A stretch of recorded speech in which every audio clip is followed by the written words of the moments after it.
सब जानता हूं मैं, कैसे डसेगा कौन सब जानता हूं मैं, कहाँ किसी का खौफ मानता हूं मैं। जंगल के हो या हो आस्तीन के, सांपों की सारी नस्लों को पहचानता हूं मैं। अल्हम्दुलिल्लाह मेरे भाइयों, 2014 में आपके बीच में आया था।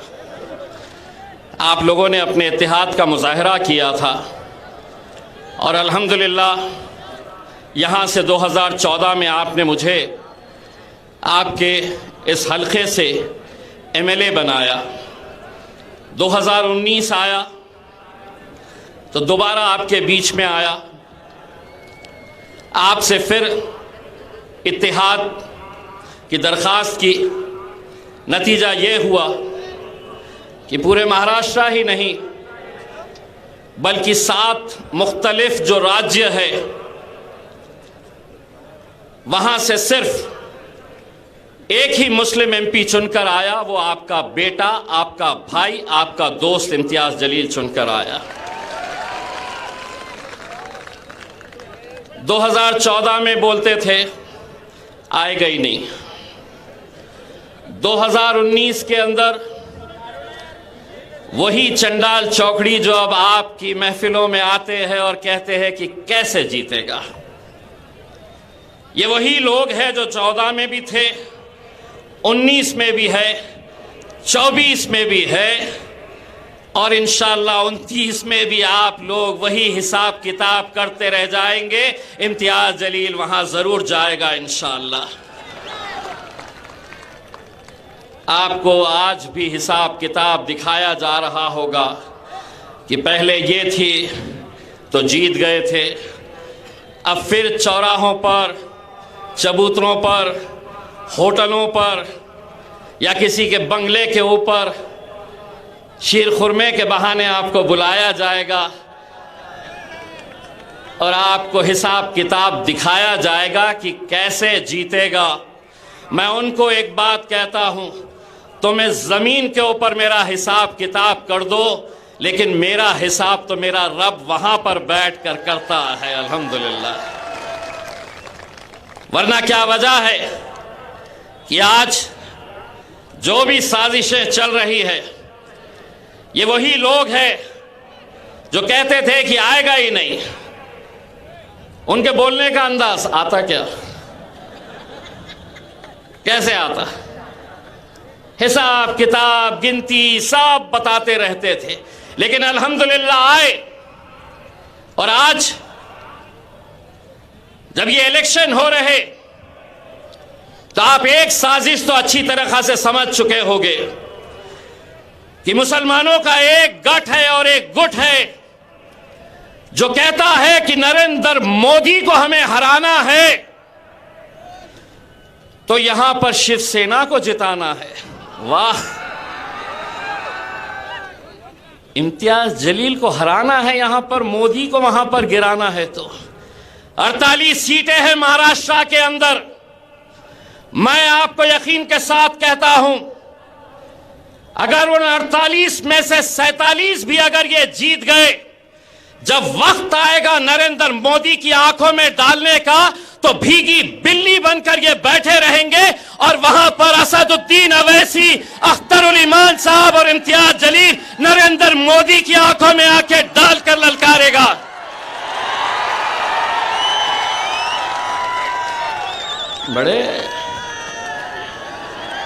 बड़े मोदी को जिताना है तो इम्तियाज जलील यहां नहीं चलता।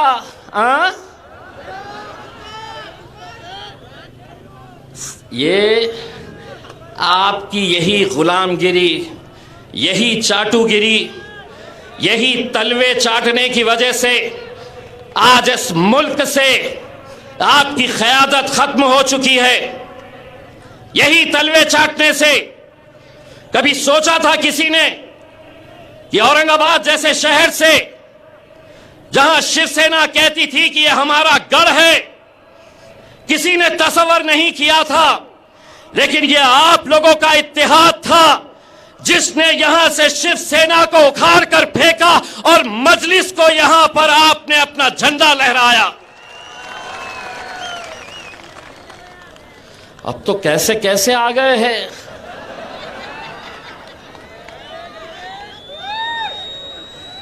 कैसी कैसी झोलियां फैला रहे हैं।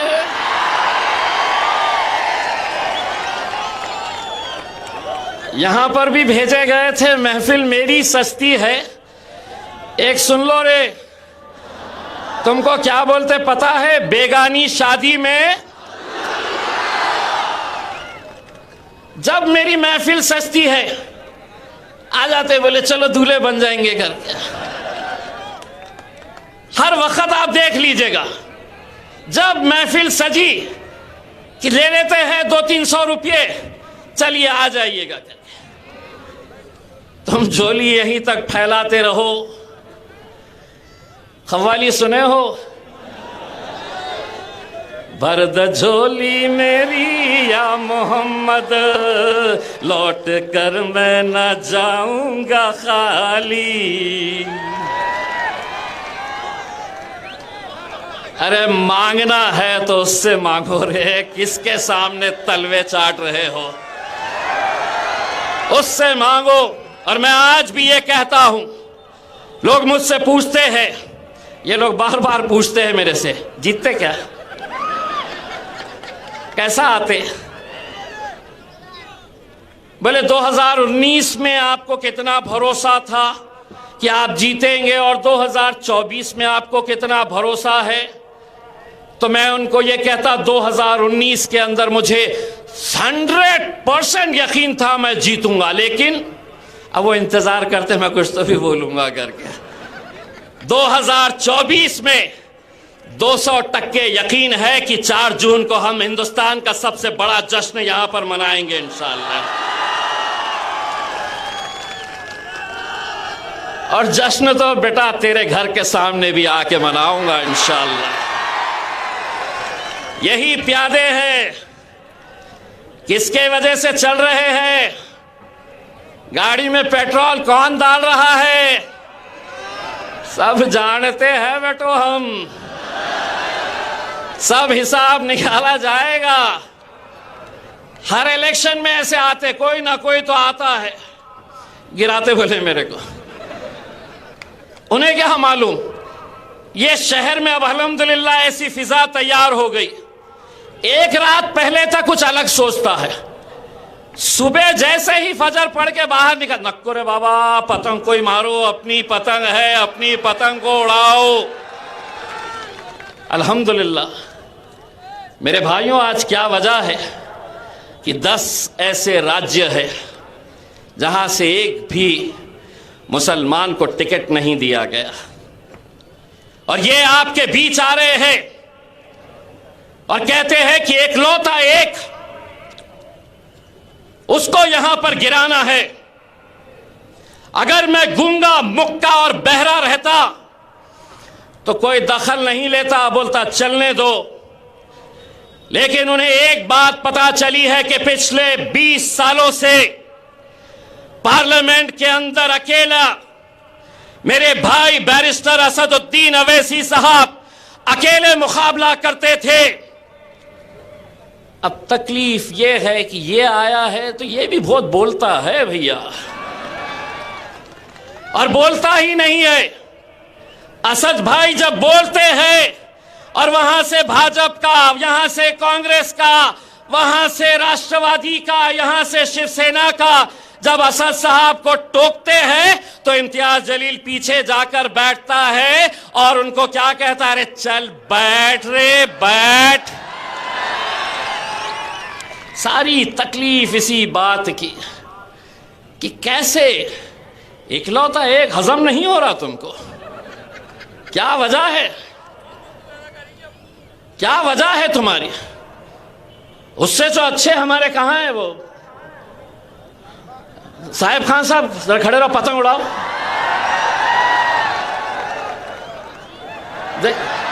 ओफो, कुछ दिन पहले के इनके इंटरव्यू देख रहा था, मैं खुद डर जा रहा था। जो खड़े रह रहा था बोल रहा मेरे से मुकाबला है ही नहीं, मैं बोला यार मैं खड़े कहीं को रह रहा हूँ, मेरे मुकाबला किसी के साथ नहीं है करके। मेरे भाई, मैं आप लोगों से सिर्फ इतना इल्तिजा करने के लिए आया हूँ। असद साहब कल भी रहेंगे इंशाअल्लाह। कल 2 जलसे है, एक तो वालुज में शाम में 5 से 7 और दूसरा जलसा रेलवे स्टेशन पे मोइनुल स्कूल के पास उस ग्राउंड के ऊपर है।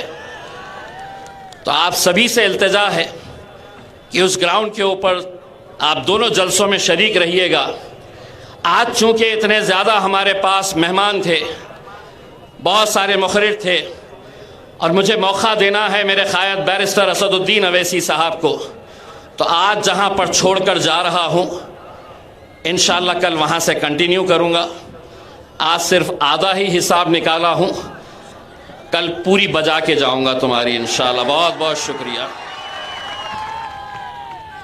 अब मैं बड़े अदब और एहतराम के साथ नकीब मिल्लत को इस शेर के साथ दावत देता हूं कि जब वो संसद में बोलते हैं तो यूं कहते हैं कि नहीं ऐसा नहीं होगा, कभी ऐसा नहीं होगा, नहीं ऐसा नहीं होगा, कभी ऐसा नहीं होगा, कभी ईमान का कुरान का सौदा नहीं होगा।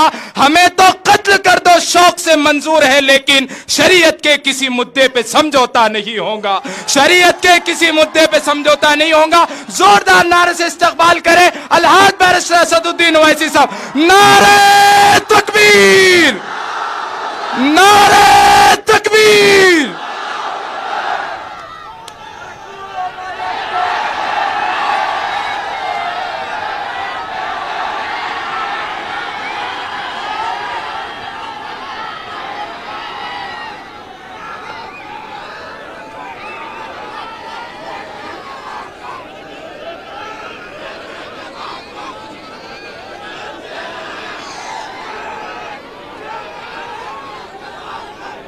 बिस्मिल्लाहिर्रहमानिर्रहीम।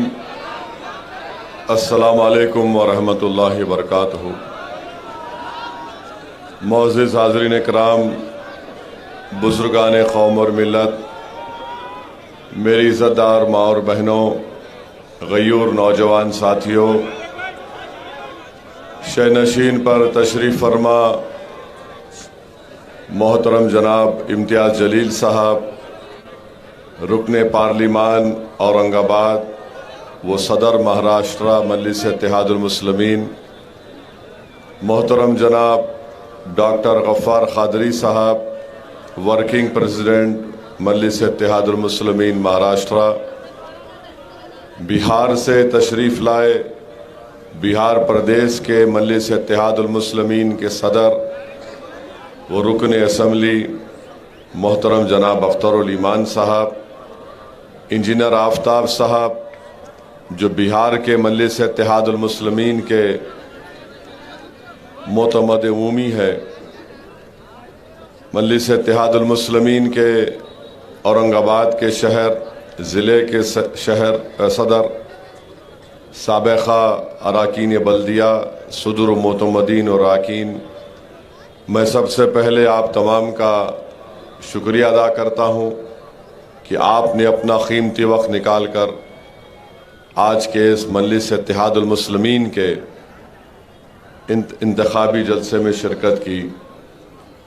मेरे अज़ीज़ दोस्तों और बुज़ुर्गों, मैं जब बिहार में इंतखाबी मुहिम के लिए गया था मेरे भाई मोहतरम जनाब अख्तरुल ईमान के लिए, तो अख्तरुल ईमान साहब की तकारीर बड़े ही बसीरत अफरोज़ होती है, और अख्तरुल ईमान साहब की तकारीर में वो हमेशा एक शेर अपनी तकरीर के शुरुआत में कहते थे या तकरीर के अख्ताम पर कहते थे। मैंने अख्तर भाई से कहा ज़रा वो शेर लिख कर दे दीजिए, तो मैं अपनी तकरीर का आगाज़ उस शेर से करता हूँ और शायद आपको समझ में भी आ जाएगा कि फूल नफ़रत का हम महाराष्ट्र के चमन में खिलने नहीं देंगे। फूल नफ़रत का महाराष्ट्र का फूल नफ़रत का हम महाराष्ट्र के चमन में खिलने नहीं देंगे। फूल निशान किसका है? मित्रों का है ना। नान खालिया नहीं खा के आए शायद, आज ठंडे हैं, जरा गर्मी दिखाओ प्यारे। फिर से बोल रहा हूं, फूल नफरत का अपने महाराष्ट्र के चमन में खिलने नहीं देंगे, तीर अदावत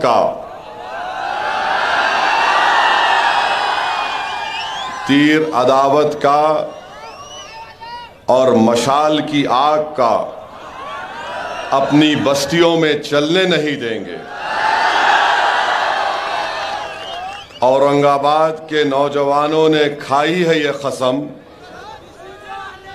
औरंगाबाद की माँ और बहनों ने खाई है ये कसम, दलालों को नेता कभी हम बनने नहीं देंगे।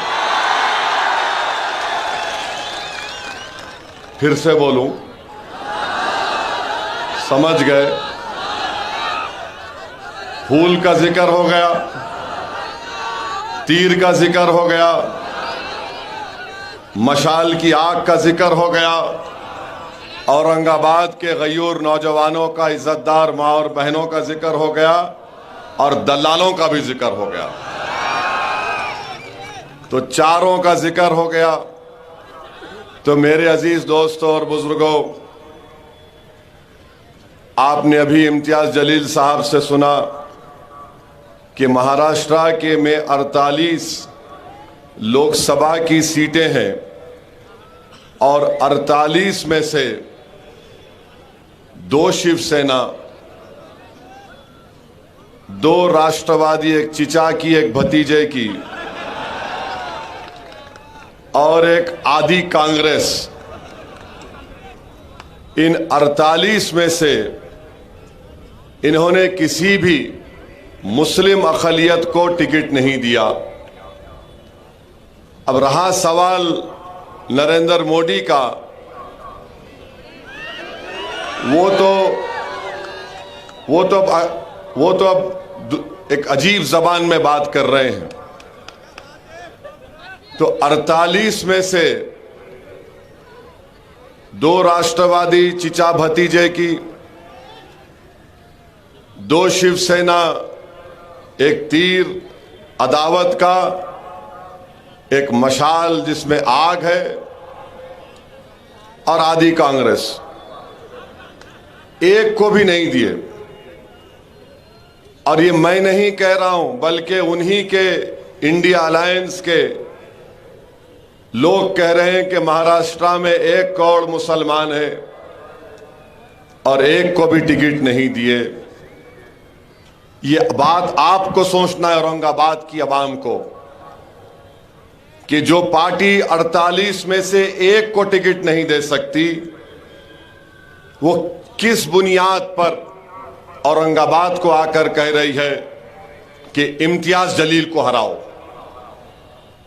किस बुनियाद पर वो आकर कह रहे हैं कि इम्तियाज जलील दोबारा यहां से कामयाब ना हो।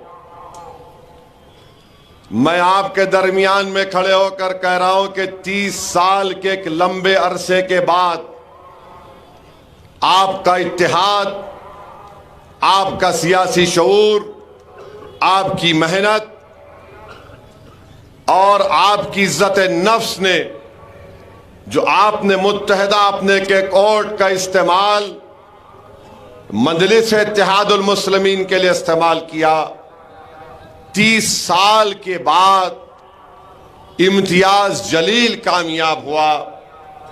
तो ये तमाम एक हो गए, 2 शिवसेना, 2 राष्ट्रवादी, बीजेपी और आदि कांग्रेस कि 48 में क्या रिजल्ट आता 47 में परवाह नहीं, मगर यहां से इम्तियाज जलील नहीं जीतना।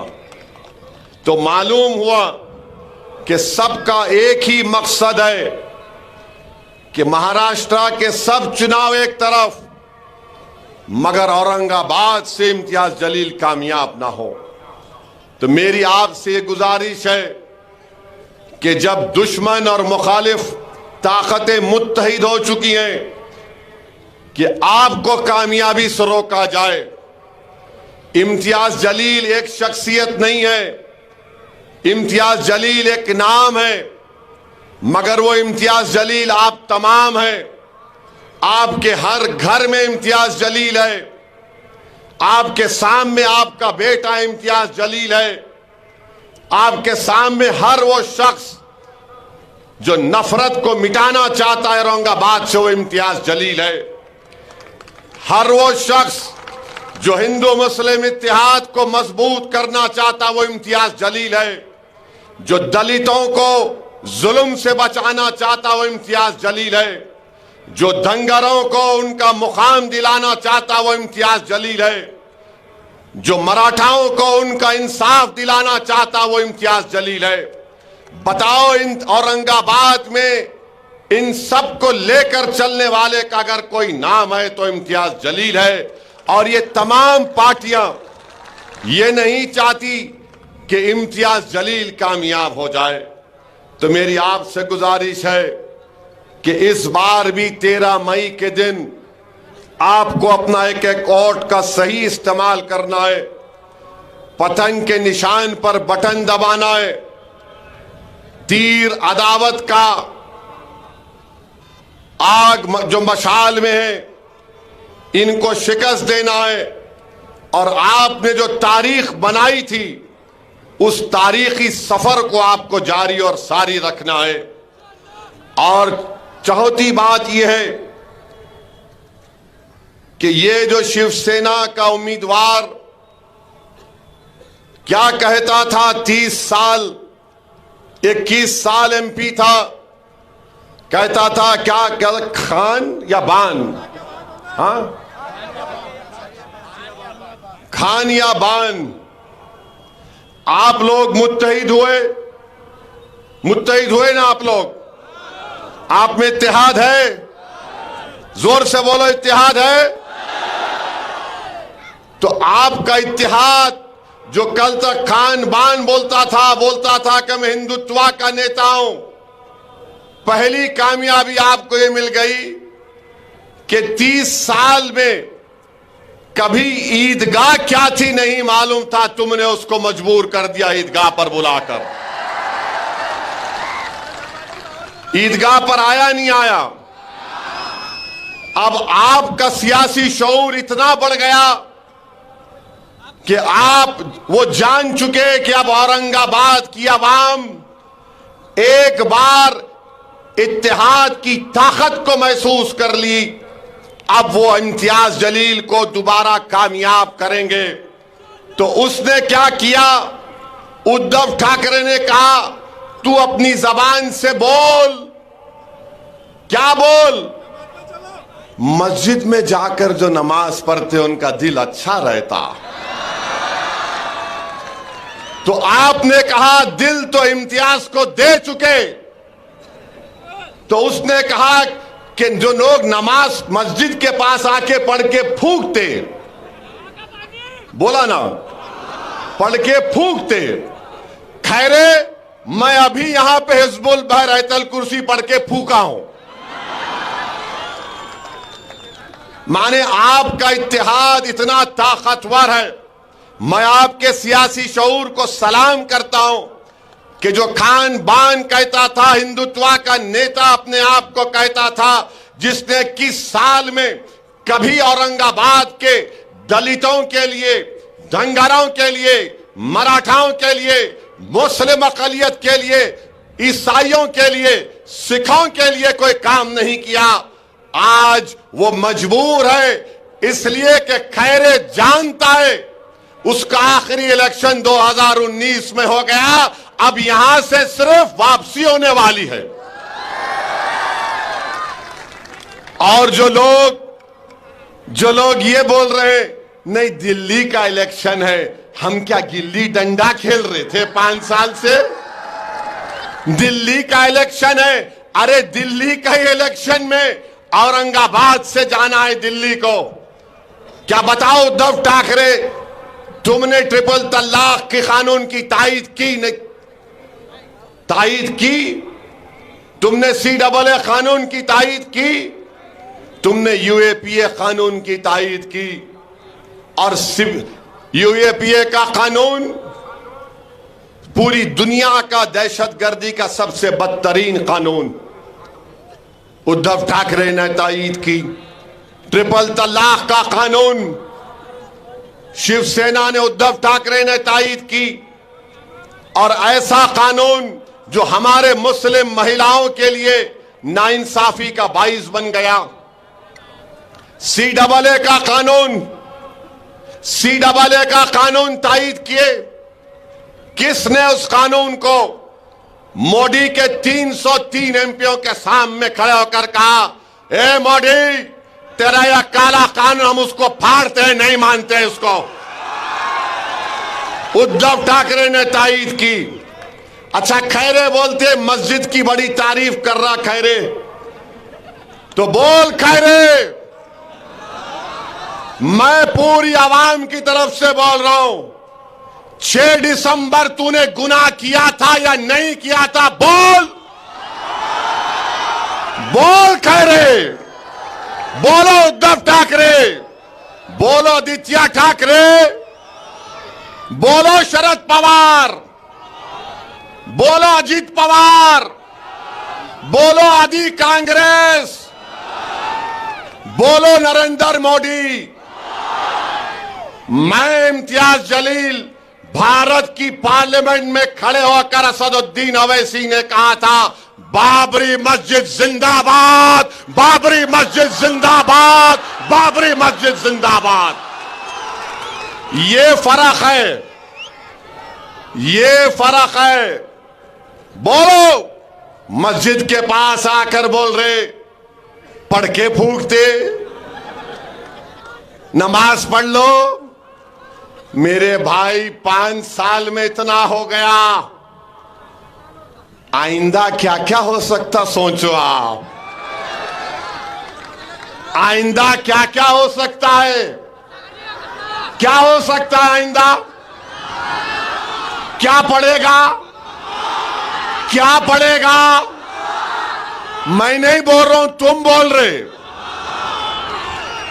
ईदगाह पे आ गया, 6 दिसंबर से ईदगाह पे आ गया, ईदगाह से मस्जिद पे आ गया, मस्जिद से नमाजियों पे आ गया, फिर वो रहा पढ़ के फूंकते। अब आइंदा का कदम क्या है? क्या है? देखो, अरे वो नहीं बोलना, वो ना ना, वो नहीं बोलना, नहीं, वो मैं बोल रहा ही नहीं। ये क्या है? क्या है ये? है खतरनाक है तुम लोग। नहीं नहीं नहीं, नो नो नो, नहीं नहीं नहीं। अरे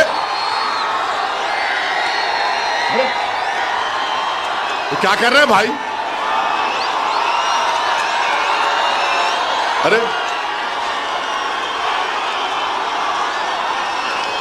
अरे तुम लोग क्या करने वाले हैं? 13 तारीख के दिन, अब सुनो, अब सुनो, 13 तारीख के दिन जो कटिंग करेंगे उसको क्या करेंगे? जो कटिंग करना चाह रहे उनको आप माने वोट, कटिंग से मतलब वोट, ज्यादा उसमें नहीं जाना, ना ना, मैं ऐसा आदमी नहीं हूं। अभी तक नान खलिया नहीं खिलाए मेरे को, खिलाने के बाद क्या हो सकता मेरे पे नहीं मालूम है सर। तो सुनिए, अभी टाइम जा रहा, अरे ठहरो, आखिर में करेंगे पूरा ऑपरेशन। कल भी 2 जलसे है, अभी से पूरी बैटिंग कर लिए तो कैसा। तो आपको मैं बता रहा हूं कि 48 लोकसभा की सीट में से जो नए नए सेक्युलर बने हैं उद्धव ठाकरे, अब वो टिकट नहीं देते। मोदी तो खैर उन्होंने डिसाइड कर लिए, हमको घुसपैठी बोल दिए, और मोदी ने कह दिया कि मुस्लिम खवातीन ज्यादा बच्चे पैदा करते। मोदी ने कह दिया कि हिंदू बहनों के गले से मंगलसूत्र छीनकर मुसलमानों को दिया जाएगा। मेरे भाई एक बात समझो, जिस दिन उद्धव ठाकरे को मुख्यमंत्री बनने की कुर्सी मिल जाएगी, जिस दिन उद्धव ठाकरे को अपने बेटे की पॉलिटिकल फ्यूचर की तमानियत मिल जाएगी, उस दिन उद्धव ठाकरे सबको भूल जाएंगे। उस दिन सबको भूल जाएंगे। क्या क्या आपने नहीं लिखा अपने अखबार में कि मुस्लिम माइनॉरिटी को उनके वोट का हक छीन लेना चाहिए। आज आप आकर यहां पर ऐसे लोग भी हैं जो कह रहे नहीं, ऊपर देखो नीचे मत देखो, दिल्ली का इलेक्शन है। अरे बाबू, ऊपर देखे तो पतंग, नीचे देखे भी तो पतंग है इंशाअल्लाह ताला। 48 लोकसभा की सीट में आपने क्यों नहीं दिया? देना था मुंबई से, देना था नागपुर के पास से, क्यों नहीं दिया आपने? आपने इसलिए नहीं दिया क्योंकि जानते हैं कि मुस्लिम अक़लियत के पास कोई विकल्प नहीं है, वो हालत मजबूरी में वोट देंगे। मगर ये भूल गए कि ये 2024 है। अब महाराष्ट्र के दलितों के पास, महाराष्ट्र के दंगारों के पास, महाराष्ट्र के वंचित समाज के पास एक विकल्प है और वो MIM पार्टी है। अब आप ये नहीं समझ सकते कि हम जिसको चाहे खड़ा करेंगे, ये समाज इनको दे देगा। इससे आपको एक पैगाम मिलता है कि औरंगाबाद की सीट जो आपकी है, जो औरंगाबाद की आवाम की है, चाहे किसी समाज का हो, वो आपकी इज्जत को छीनना चाहते हैं। इम्तियाज जलील को हराने का मतलब यह है कि आपकी इज्जत को छीनना चाहते हैं, आपके इज्जत नफ्स को छीनना चाहते हैं, आपके इत्तेहाद को पारा पारा करना चाहते हैं। तो मेरे अजीज दोस्तों और बुजुर्गों, इन ताकतों को मौका मत दीजिए। अब वो दूसरा शिवसेना का कैंडिडेट है, क्या नाम उनका? हाँ हाँ हाँ, नाम है उनका, है नाम है, नाम है, बहुत नाम है उनका।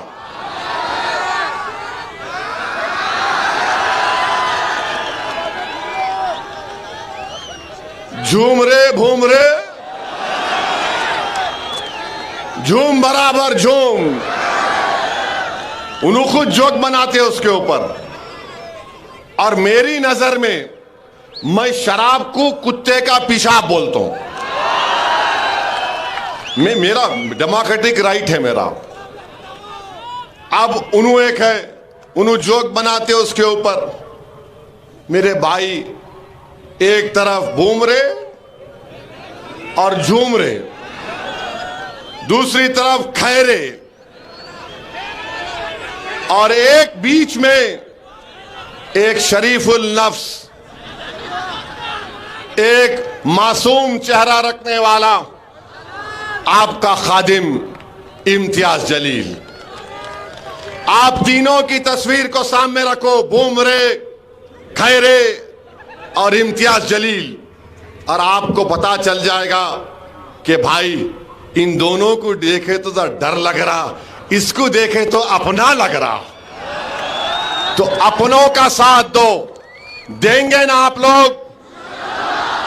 13 तारीख को पूरा एक होकर साथ देंगे ना आप लोग? और जो लोग कटिंग करने पे आए, मत करो, मत करो। मैं तुमसे अपील कर रहा हूं, मैं तुम्हारे अच्छे के लिए बोल रहा हूं। तारीख में तुम्हारा नाम खराब हुरूफ में लिखा जाएगा। औरंगाबाद की जब सियासी तारीख लिखी जाएगी तो लोग तुम्हारे नाम को इज्जत से नहीं लेंगे। आप एक थे, एक हैं और एक रहेंगे इंशाअल्लाह ताला। लोग बार बार मीडिया के लोग सवाल करते कि भाई आप इंडी अलायंस में क्यों नहीं गए। 3 मर्तबा इम्तियाज जलील ने अवामी तौर पर स्टेटमेंट दे दिया कि हम लोग अगर बातचीत करेंगे तो हम तैयार हैं, मगर ये लोग बातचीत करने को भी तैयार नहीं थे। मैं आपको एक वाकया सुनाता हूं। एयरपोर्ट पर बैठा हुआ था मैं, आज से चंद दिन पहले मेरे बाजू एक बहुत बड़े इंडी अलायंस के नेता एयरपोर्ट पर देखे। मैं एयरपोर्ट की गेट के पास बैठा हुआ था, वो मेरे बाजू आकर बोले, बहुत बड़े नेता उनके, बोले ओवैसी साहब हाउ आर यू। बोला बोले कैसे है। अब मैं बोला ये कहां सुबह सुबह भला बैठूं। बोला साहब एयरपोर्ट जनता का है, पूछना क्या है, बैठो। आप लोग तो जहां नहीं बैठना वहां जाके बैठ गए। बोले क्या मतलब। मैं शिवसेना के बाजू बैठ गए। खैर बैठे, बैठ के मेरी बहुत तारीफ किए, आप क्या भाषण देते। मैं दिल में सोच रहा था कि मैं क्या खव्वाल हूं। फिर बोले आप पार्लियामेंट में दलाइल के साथ तकरीर करते। फिर बोले आपका नया एमपी बेहतरीन स्पीकर है और आप पर बहरहाल बहुत सी चीजें बोले। मैं बोला भाई साहब 5 मिनट में आप मेरी पार्टी के एमपी की मेरी तारीफ करें आप, और आपका ताल्लुक महाराष्ट्र से है। ये तारीफ आप जो कर रहे, मेरे को लगता कि मुनाफिकत है, ये हिपोक्रेसी है। बोले क्यों बोल रहे हैं साहब। मैंने आप हमारा इम्तियाज आपको पूछा लो अलायंस में, तो आप लोग बोले नहीं। बोले नहीं ओवैसी साहब ऐसा है, अगर आपको हम ले लेंगे तो हमको जो है दूसरों का वोट नहीं मिलता, हमको दूसरों का वोट नहीं मिलता। मैं सुन के ताज्जुब कर रहा था इस शख्स को कि अभी बैठकर कह रहा था कि हिंदुस्तान के संविधान को तुम बचा रहे हो, ऐसी तुम बाबा साहेब अम्बेडकर के ख्वाबों को पूरा करने की बात करते, हम तुम्हारी इज्जत करते। मैं सुन रहा था उनकी गुफ्तगू और कह रहे थे कि नहीं वोट नहीं मिलता है, वो फुला हो जाएगा। मुझे भी बड़ी तकलीफ हुई क्योंकि औरंगाबाद में तो इम्तियाज जलील को सबका वोट मिला। इम्तियाज जलील सिर्फ एक समुदाय का नेता तो नहीं है, इम्तियाज जलील को सबने कामयाब किया। खैर वो चले गए, मेरे दिमाग पर एक बोझ सा हो गया। मैं अल्लाह से दुआ कर रहा था कि अल्लाह ये सब बातें मुझे सुनना पड़ता परवरदिगार। तो उतने में मेरे पीछे से एक खातून और उनका बेटा उठकर आए और उस खातून ने कहा बेटे असद। मैं एकदम आंख खोला और देखा।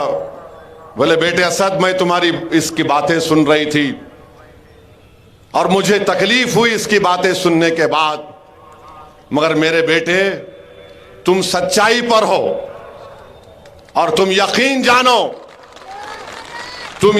जानो कि हम सब तुम्हारे साथ हैं।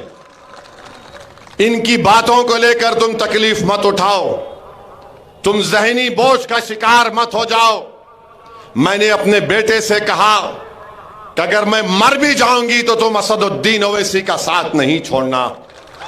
मेरे आंख में आंसू आ गए, मेरी आंख में आंसू आ गए। मैंने कहा कि अगर आप गैर महरम नहीं रहती तो मैं आपके पैरों को छू लेता। तो उस औरत ने कहा इधर आओ बेटे, और मेरे सर पर हाथ रखा।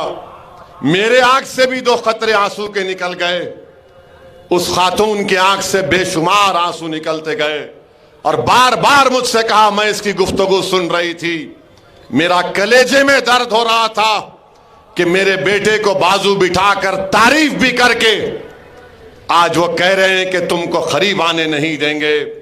मेरे भाई, जब कभी भी मैं औरंगाबाद को आता हूं और दौरे करता हूं, जिनका मेरा उनका कोई रिश्ता नहीं है, जिनको मैं पहचानता भी नहीं, और जब घरों से हमारी माँ और बहनें रो रो कर कहती हैं, ऐसा कहती हैं कि तुम कामयाब हो गए। जब नौजवान कहता है कि भाई कुछ भी हो जाओ हम तुम्हारा साथ नहीं छोड़ेंगे, ज़ईफ लोग बुला बुला कर बोलते कि असदुद्दीन हस्बुनल्लाह नेमल वकील का विर करते रहो, तो खुदा की कसम मैं तुम्हारे दरमियान में खड़े होकर कह रहा हूं, मुझे किसी की जरूरत नहीं है, अल्लाह और तुम लोग काफी हो, अल्लाह और तुम लोग काफी हो।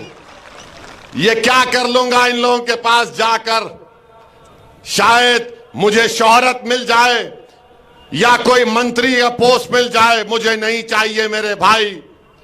तुम्हारे दिलों में अल्लाह ने मोहब्बत पैदा की, तुम्हारे आंख में आंसू आ जाते जब मजलिस का जिक्र होता।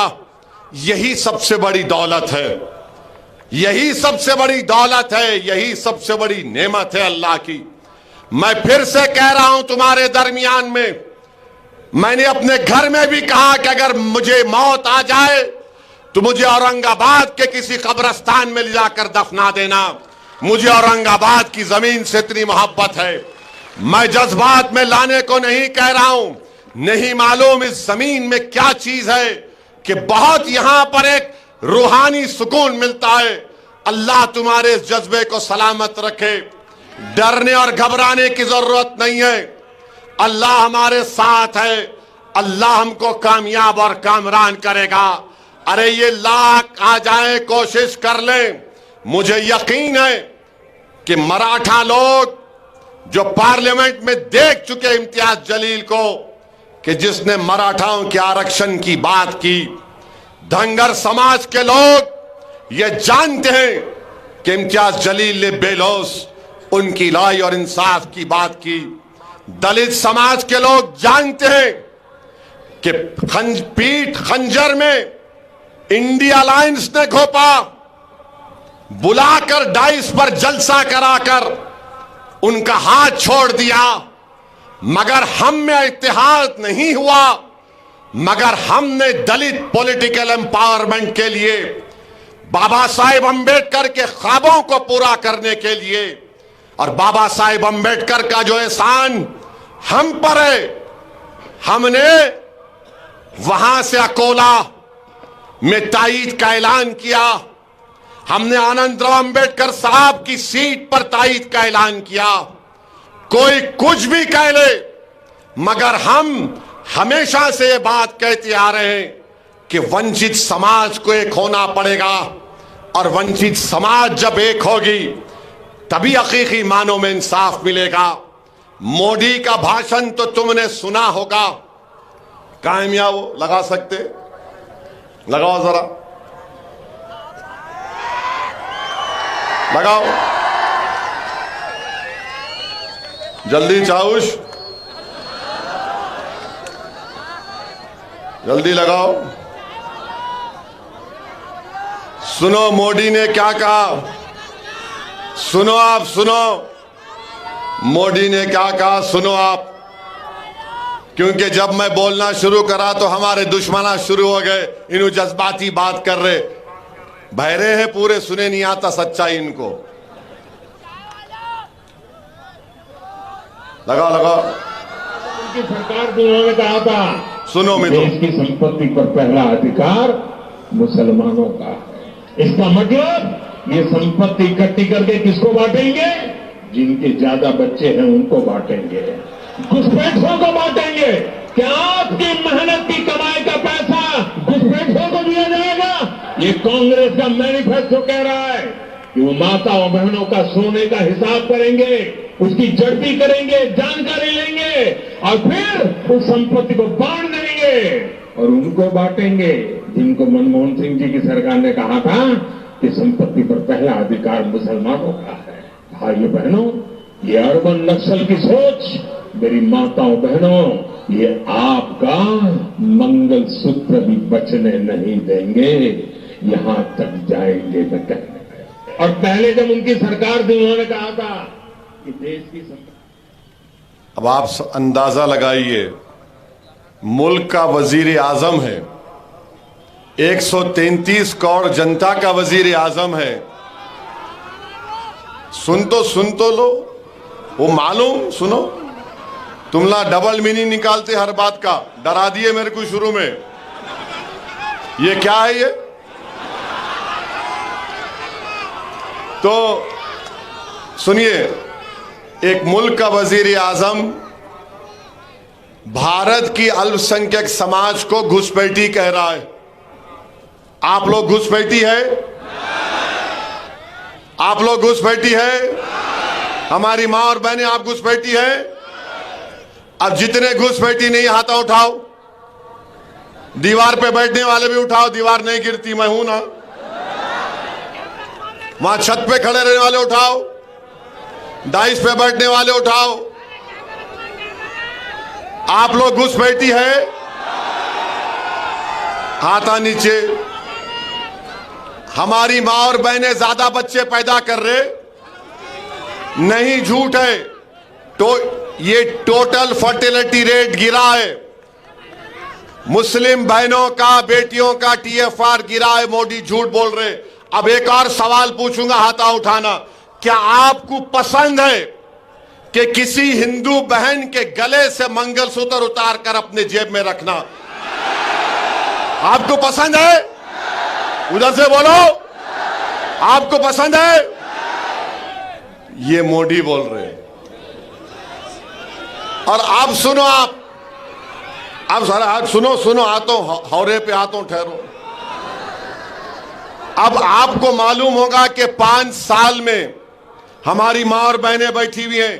5 साल में 19 से 24 के दरमियान में भारत की महिलाओं ने, ये पॉइंट जरा मीडिया नहीं कैरी करेगा, आप लोग इसको वायरल करेंगे ना, करना। ये पॉइंट मीडिया डरता जरा मोदी से, हम उनके बाप से नहीं डरने वाले। तो 5 साल में भारत की महिलाओं ने, रिजर्व बैंक ऑफ इंडिया का डेटा है कि 1 लाख करोड़ रुपए का सोना गिरवी रखाकर पैसे लिए। 1 लाख करोड़। अब बताइए मोदी, ये महिलाओं से मोहब्बत है आपकी? 1 लाख करोड़ अगर कोई महिला, कोई खातून जेवर अगर गिरवी रखाती है तो उसके कलेजे पर, दिल पर पत्थर रखकर रखाती है, क्योंकि एक तो या तो उसकी मां की या खानदान की एक निशानी होती, दूसरा वो सोना रखते अपनी औलाद की, बेटी की शादी के लिए। और जब गिरवी रखाते तो किसी का एक्सीडेंट हो गया, शादी कराना है, या बच्चे को बाहर भिजाना है, या कहीं फीस देना है। नरेंद्र मोदी 1 लाख करोड़ का सोना गिरवी रखा है महिलाओं ने। मेरे अजीज दोस्तों और बुजुर्गों, मगर मोदी कहते हमको जिहादी। आप लोग जिहादी हैं? जिहादी हैं आप लोग? मेरे को तो दिन रात बोलते रहते, मगर आवाम को गाली देना, एक देश का वजीर आजम है।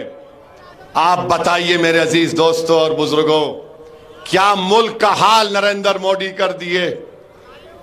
आप बताइए, कल अगर CAA NPR NRC होगा तो क्या उद्धव ठाकरे आकर ठहरेंगे औरंगाबाद में? अगर CAA NPR NRC होगा तो उसके माने क्या है कि अगर डॉक्टर गफ्फार कादरी,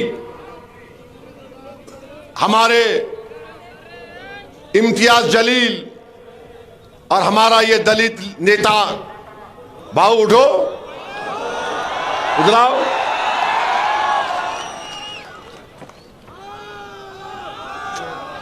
बहुत अच्छा है इन्हें। अगर इनका नाम, तीनों का, डॉक्टर साहब का नाम आ गया NRC के लिस्ट में, कोई भी जाकर बोलेगा इनके नाम का ऑब्जेक्शन है, इनको इनके दादा का बर्थ सर्टिफिकेट लाना पड़ेगा, डॉक्टर साहब को परभनी जाके लाना पड़ेगा, इम्तियाज साहब को कहां से लाएंगे? नहीं ला सकते। और अगर कल NPR NRC होगा औरंगाबाद की आवाम, तो क्या उद्धव ठाकरे आके खड़ेंगे? क्या ये दोनों चचा भतीजे आएंगे। कौन आएगा और कहेगा कि हम कानून को फाड़ते? किससे कागज पूछ रहा? पूछ। असदुद्दीन ओवैसी, इम्तियाज जलील आएंगे। CNNPR के खिलाफ हमने कानून को फाड़ दिया था। मेरे भाई सोचो इस बात को, आपको सोचना है। 13 तारीख को जब वोट डालने जाएंगे, मेरी इन तमाम बातों पर गौर करिए।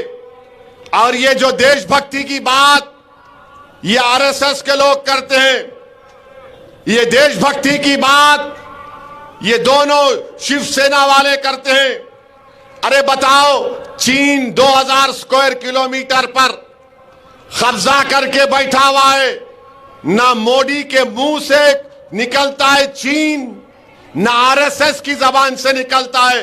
कितने मर्तबा हमने पुकार पुकार कर कहा कि चीन कब्जा करके बैठ गया, मगर मोदी कुछ बोलते नहीं है। मगर मोदी बोलेंगे बच्चे पैदा कर रहे। अच्छा, बाय द वे, मोदी के खुद 6 भाई हैं। अमित शाह के 6 बहनें हैं। गोलवालकर के, इधर देखो, यहां है, कुछ भी नहीं है इधर। गोलवालकर के 11 पैदा किए उनके डैडी, मगर इल्जाम हम पे लगा रहे हैं। तो मेरे भाई, एक शेर आपके सामने रखकर, बल्कि 2-3 शेर है। एक हैदराबाद के एक मजाहिया शायर थे, मोइन बंबू नाम था उनका। तो मोइन बंबू बोले, काम नहीं होने के क्यों करने को जा रहे चिचा, भीगी बारूद को तुम आग लगा रहे चिचा, मोटे शीशे की छड़ी आंख पे ऐनक, फिर भी नजरे शीला की जवानी पे लगा रहे चिचा। ये मैं नहीं बोला, ये मोइन बंबू बोले।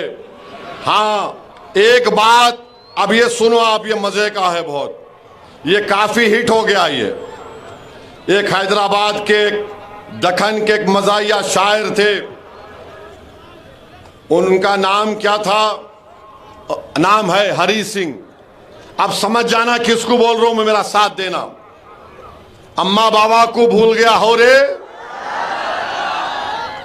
सारी जनता को हौला बना रहा, हिंदू मुसलमान को लड़ा रहा, शादी करके जोरू को भगाता, NRC बोल के हमको डराता, बार बार बाहर के दौरे करता, जनता के पैसे बर्बाद करता, कातिल और जानियों को छोड़ता, बेगुनाहों को कैद करता, मंगलसूत्रों की झूठी अफवाह उड़ाता, गरीब लोगों को मजाक उड़ाता, लोगों को तकलीफ देके खुश होता, चौकीदार बन के उछल रहा, अपनी औकात भूल गया। अब आप 13 तारीख को मेरे को आके नहीं बोलना पड़ेगा, अरे हो रे कहाँ है रे। तो आप लोग सब 13 तारीख को औरंगाबाद की फिजाओं में क्या नजर आएगा? औरंगाबाद की फिजाओं में क्या नजर आएगा? औरंगाबाद की फिजाओं में क्या नजर आएगा? कौन जीतेगा? जीतने वाले का नाम क्या होगा? जोर से बोलो, जोर से बोलो, औरंगाबाद जिंदाबाद, औरंगाबाद जिंदाबाद। अब आप डाल के खींचना, कैसा खींचेंगे? डाल के रप रप रप रप रप रप रप पूरे खैरे भूम रे पूरे गैब, और इम्तियाज जलील को कामयाब करिए। ये कोई इम्तियाज जलील साहब का रिकॉर्ड है, रिपोर्ट कार्ड है। खैरे तो नहीं पढ़ सकते मेरे को मालूम, भूमरे भी नहीं पढ़ेंगे। ये पूरा रिकॉर्ड है। देखिए, 5 साल में 1.5 साल तो कोविड था। इम्तियाज साहब का ये रिपोर्ट कार्ड है, इसका जरूर मुताला करिए। और इंशाल्लाह कल 2 जलसे कहाँ पे हैं? एक वालुज में है, हाँ, शाम में वालुज में इंशाल्लाह शाम में 5 बजे, और रेलवे स्टेशन मोइनुल स्कूल के ऊपर रात में 7 बजे से शुरू होगा इंशाल्लाह जलसा। सलाम वालेकुम। कीजिए कीजिए। 7 नंबर है, बोलिएगा। हाँ? बटन नंबर 7 है। बटन नंबर 7 है। और बटन नंबर 7 पे बटन दबाइए पतंग के ऊपर। सलामत। हाँ होगा, कितने बार खींचो भाई, खींचो भाई, खींचो भाई, खींचो। मैं इधर से खैरे को खींच रहा हूं, उधर से बूमरे को खींच रहे, अभी मोदी को भी खींच देंगे। बस चलिए। लेडीज वहीं रुकी रहे, लेडीज अभी ना निकले, लेडीज से हस्बैंड गुजारिश है वो वही भाई माएँ बहनें रुके रहे उनको। और भाई 2 मोबाइल गुमे हैं, एक आईफोन 12 प्रो मैक्स है और एक ओप्पो का वीवो का फोन है, जिस किसी को भी मिल जाए वो यहाँ ला कर